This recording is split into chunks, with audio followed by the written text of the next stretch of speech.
시청자 여러분 안녕하십니까? 10월 24일 월요일 KBTV 브레이킹 뉴스입니다. 캘리포니아주에서 어제 교통사고가 발생해 13명이 숨지고 31명이 다쳤습니다. 이날 사고는 이날 오전 9시 17분쯤 승객 44명을 태운 관광버스가 대형 트럭 트레일러의 뒷부분을 들이받으면서 발생했습니다. 관광버스의 운전자도 사망했습니다. 이날 사고는 LA에서 동쪽으로 약 100마일 떨어진 10번 주간도로에서 트레일러가 버스 주행 차로로 진입할 때 뒤따르던 관광버스가 미처 속도를 줄이지 못하면서 발생한 것으로 알려졌습니다. 관광버스가 트레일러보다 훨씬 빠른 속도로 달린 점으로 미뤄 차체 결함 가능성도 제기됐습니다. 사고버스는 LA의 한인타운에서 일주일에 3번씩 캘리포니아주 남부의 카지노로 승객을 수송해오던 버스로 이날도 이 버스는 인근 카지노에서 이동하던 중이었습니다.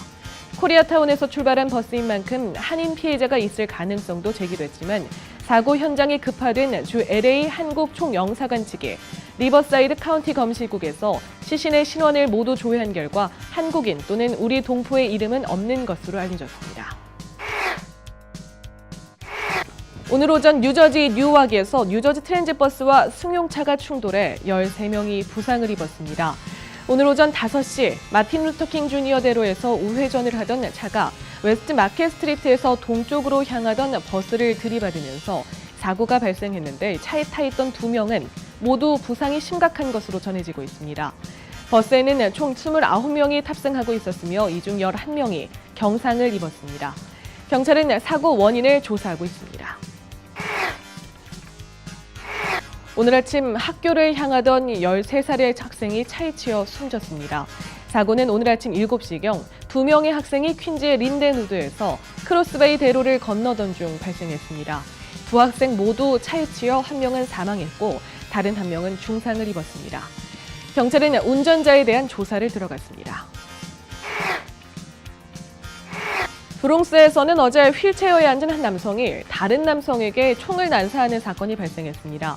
경찰에 따르면 일요일 오전 2시경 143가 모트헤븐 하우스 앞에서 휠체어에 탄 남성이 28살의 남성을 저격했습니다. 피해자 케빈 토마스는 몸에 다수의 총탄을 맞고 병원으로 후송됐지만 숨졌습니다. 사건 직후 경찰은 공개된 감시 카메라 영상 속 휠체어를 탄 남성과 뒤에서 휠체어를 밀고 있는 남성을 용의자로 지목하고 수사에 착수했습니다. 어제 오후 뉴저지와 델라웨어를 잇는 한 다리에서 컨테이너 RB 차량이 화염에 휩싸였는데 경찰 조사 결과 이 컨테이너 안에는 마리화나 캔디가 들어있던 것으로 밝혀졌습니다. 캔디 회사 측은 마리화나 캔디를 싣고 워싱턴 DC를 출발해 필라델피아로 향하던 여러 대의 차량 중 한 대가 델라웨어 메모리얼 브리지에서 화재가 발생해 5만 불 이상의 재산 피해를 입었다고 밝혔습니다. 사고로 다리의 북쪽 방면은 완전히 통제됐다가 30분 만에 통행이 재개됐으며 2개의 차선은 3시간 넘게 통제됐습니다. 화재의 원인은 아직 조사 중에 있습니다. 한 남성이 훔친 경찰차를 몰던 중 다수의 다른 차량을 들이받고 도주하는 사건이 뉴욕 브롱스에서 발생했습니다. 용의자는 이날 아침 6시 30분경 킹스브리지 애비뉴의 50 경찰차 주차장에서 열쇠가 꽂아져 있던 순찰차를 훔쳐 달아났습니다. 이후 이 남성은 포담로드 부근에서 주차돼 있던 4대의 차량을 들이받은 뒤 도주했습니다. 인근 주민들은 이 순찰차가 매우 빠른 속도로 돌진해 다른 차량들을 들이받았다며 당시 상황을 설명했습니다. 경찰은 순찰차를 훔치고 다른 차량들과 추돌한 남성 용의자를 추적 중입니다. 지난 토요일에는 브루클린에서 한 남성이 여성의 뒤를 쫓아 집까지 따라와 성폭행한 뒤 도주하는 사건이 발생했습니다. 경찰은 용의자의 모습이 담긴 감시 카메라 영상을 공개하고 용의자 수색에 나섰습니다. 이 남성은 25가에 있는 지하철역에서 집으로 향하던 여성을 계속해서 뒤쫓아 여성이 거주하는 아파트 내 계단에서 여성을 성폭행한 혐의를 받고 있습니다. 경찰은 용의자를 20대 초반의 9피트 9인치 체격의 남성으로 보고 공개 수배한 상태입니다. 롱아일랜드의 메서피카에서 공원에서 벌거벗은 채 여성들에게 접근한 남성에 대한 신고가 잇따랐습니다. 경찰 당국은 용의자는 총 2명이며 이 중 57세 앤드류 파루치는 지난 금요일 밤 체포됐다고 밝혔습니다. 이들은 지난 19일부터 복면만을 쓴 채 공원에 나타나 여성들을 가로막거나 따라가는 등의 행동을 한 것으로 조사됐습니다.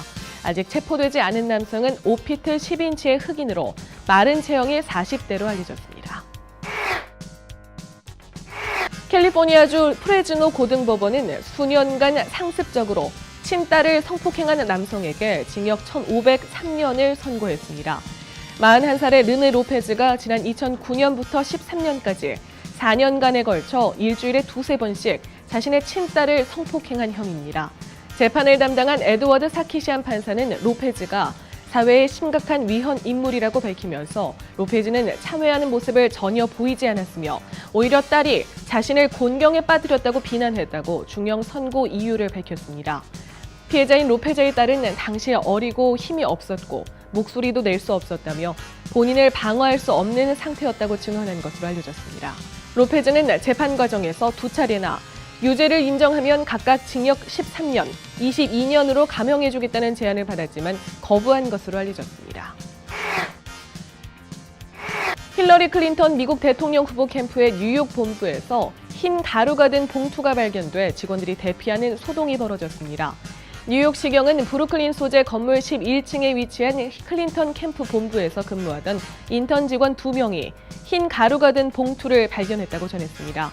경찰은 이 가루에 노출된 사람은 모두 4명이지만 그로 인한 외상은 없다고 밝혔습니다. 이 봉투는 앞서 맨해튼의 클린턴 캠프에 배달된 뒤 브루클린 본부로 옮겨진 것으로 알려졌습니다. 경찰은 현재 가루 성분 등에 대한 조사를 벌이고 있습니다. 세계은행이 처음으로 한국 국적자만을 대상으로 직원을 채용합니다. 세계은행은 지난 21일 교육과 재무회계 등 업무를 담당할 한국인 직원 9명을 공개 채용한다고 발표했습니다. 지원 마감일은 오는 30일까지입니다. 지원이 마감되면 세계은행 인사 담당 부행장이 선발을 위해 다음 달 서울을 방문할 예정입니다. 합격자 근무지는 워싱턴 DC와 오스트리아 빈, 싱가포르 등 직무별로 다양합니다. 상세한 직무별 자격 요건과 지원서 접수 등은 별도로 마련된 웹페이지에서 확인할 수 있습니다. 세계은행 측은 한국인들이 지난 수십 년 동안 좋은 기술과 인내력을 보여줬다며 세계은행 입장에서는 직원 구성을 다양화할 필요가 있어 특정 국가 출신자에 한정해 직원을 모집한다고 설명했습니다. 10월 24일 월요일 KBTV 브레이킹 뉴스 마칩니다. 뉴스투데이는 오늘 밤 9시에 방송됩니다. 시청해주신 여러분 고맙습니다.